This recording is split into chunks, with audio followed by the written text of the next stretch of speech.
બનાવે છે, શેમાંથી બને છે, આજ આપણે એના વિશે સમજશું, બરાબર? પણ એની પહેલા હું તમને પૂછું એનો જવાબ દેજો. જો આ ચિત્ર તમે જોયું? આ ચિત્ર બધાએ જોયું?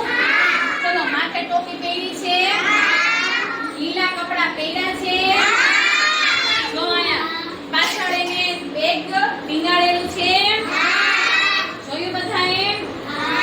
બરાબર? હાથમાં એમના ટપાલ છે, તો બોલો એ કોણ છે? કોણ છે ઈ? સરસ. એને શું કહેવાય? ટપાલી. શું કહેવાય એને? ચલો અહીંયા ધ્યાન જો. જો હવે આ બીજું ચિત્ર છે, તમે બધાએ જોજો, ધ્યાન રાખજો.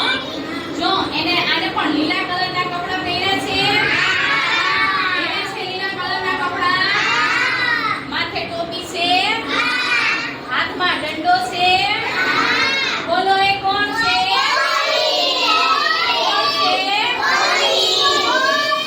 હવે જો પેલા એ ધ્યાન બધાયું. જો સફેદ કોટ પહેર્યો છે, સફેદ કોટ પહેર્યો છે, પછી હાથમાં પેટી છે, હાથમાં પેટી છે, બરાબર? બીજા હાથમાં એના ફાઇલ છે, બોલો એ કોણ છે? કોણ છે? સરસ.